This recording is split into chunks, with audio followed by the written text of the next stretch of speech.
Oke,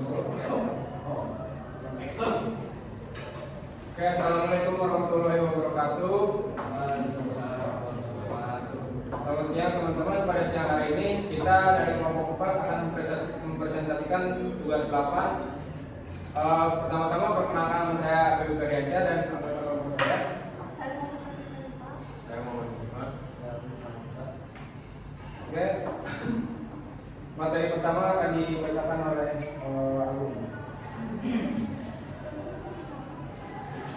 Langsung saja pada materi yang pertama, yaitu tentang definisi umum. Pasar merupakan salah satu tempat terjadinya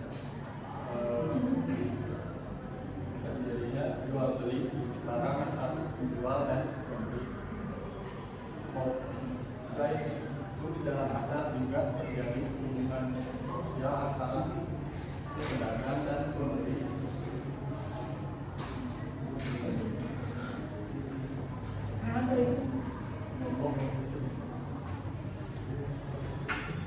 Selanjutnya, definisi pasar menurut beberapa teman-teman itu pasar berkaitan dengan kegiatannya bukan pada tempat. Baik, materi selanjutnya adalah pembagian pasar. Yang pertama, pasar bisa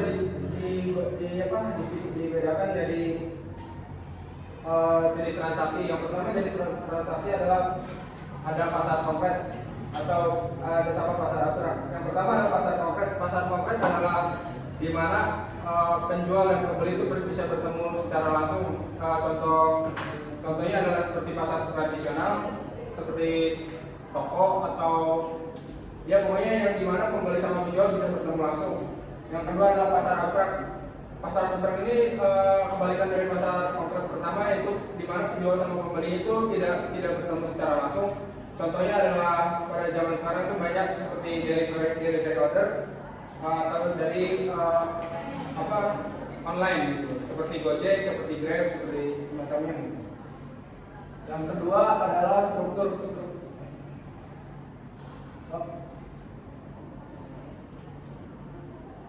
Yang kedua adalah luas jangkauan. Yang pertama ada pasar lokal, pasar nasional, dan pasar internasional. Yang pertama adalah pasar lokal.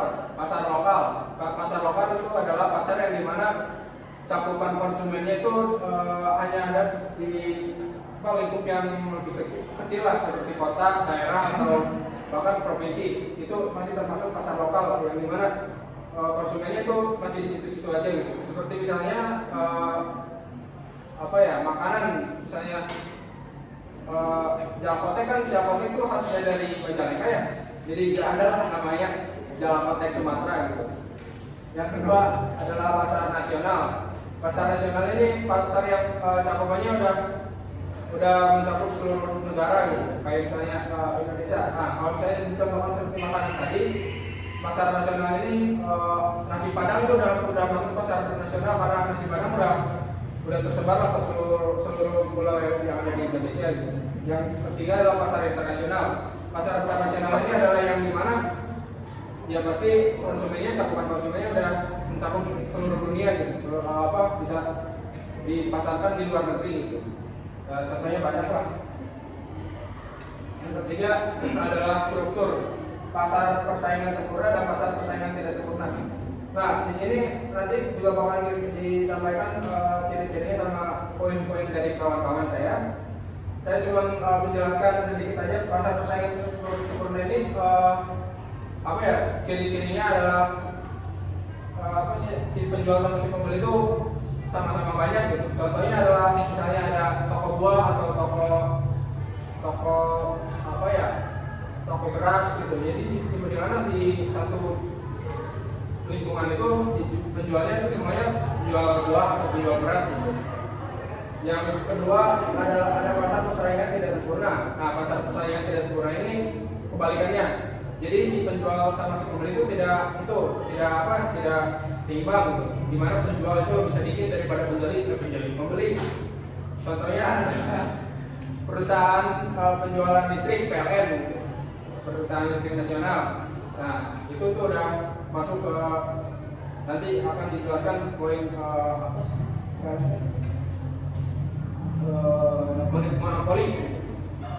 Nanti bakal dijelasin. Yang selanjutnya ada jenis barang. Nah, jenis barang di sini ada pasar barang konsumsi dan juga pasar sumber daya produksi. Yang pertama, pasar barang konsumsi ini itu di mana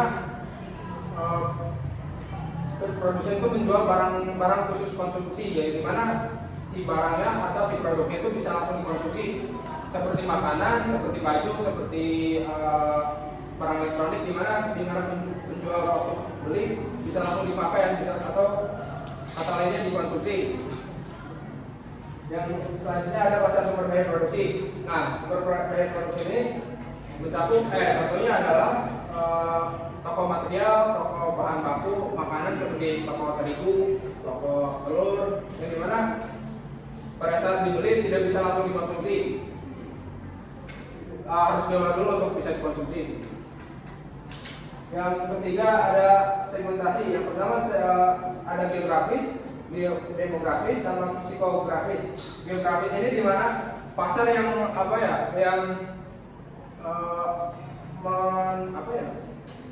konsumennya itu berdasarkan secara geografis. Misalnya contohnya negara yang beriklim dingin atau bercuaca salju, mereka bakal kebanyakan mayoritas menjual makanan atau produk yang suhunya hangat, misalnya sup seperti sayur seperti itu lah. Yang hangat-hangat. Yang demografis ini contohnya adalah demografis ini contohnya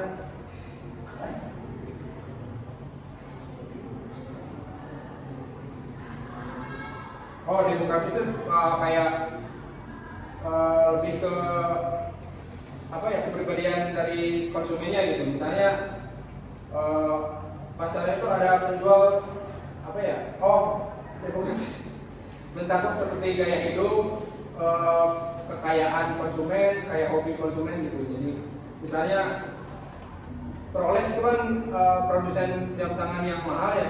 Mereka tidak akan menjual produk mereka di daerah yang dimana pendapatan masyarakat itu kecil gitu. Jadi mereka pasar itu di daerah yang pendapatan dari konsumennya itu besar gitu, kayak di negara maju, kota-kota besar. Yang ketiga adalah psikografis. Dengan psikografis ini sebenarnya masih miripnya sama demografis. Salah satunya adalah hobi masyarakat yang misalnya hobinya mancing. Ya mereka bakal buat toko pancingan atau toko umpan untuk ikan gitu.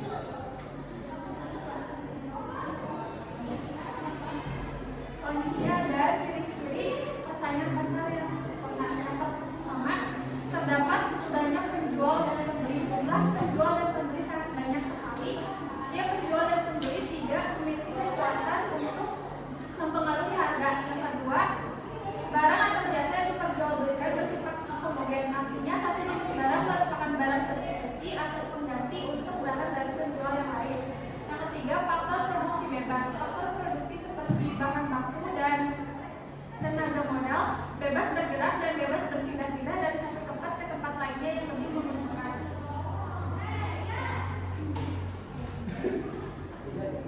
Yang keempat, adanya kebebasan untuk mengambil keputusan.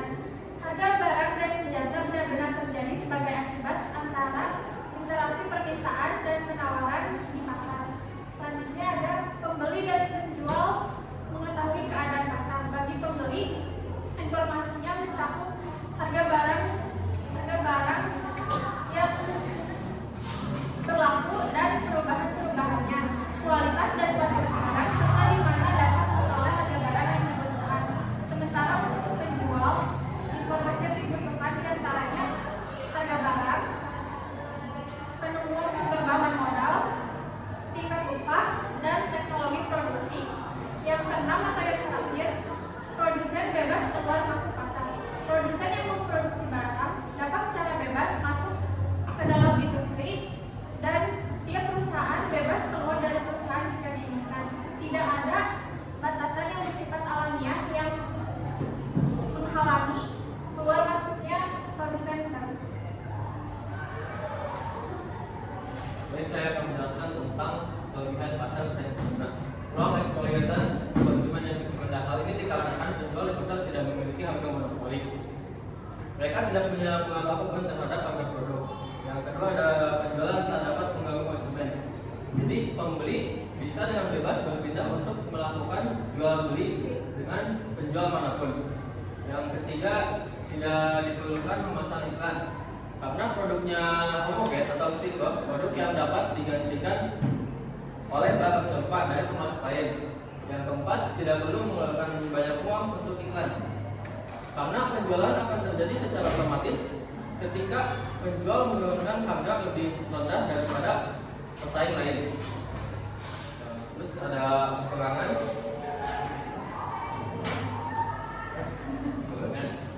Penjual tidak ada motivasi apapun untuk menghadirkan inovasi atau menyertakan fitur tambahan dalam produk.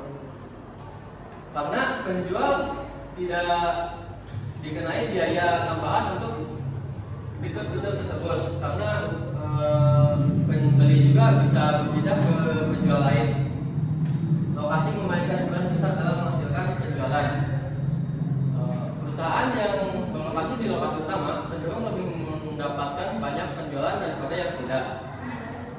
Yang ketiga ada sangat sedikit hambatan untuk memasuki pasar persaingan sempurna. Karena perusahaan manapun bisa dengan mudah masuk dan kemungkinan pesaing pun akan lebih banyak.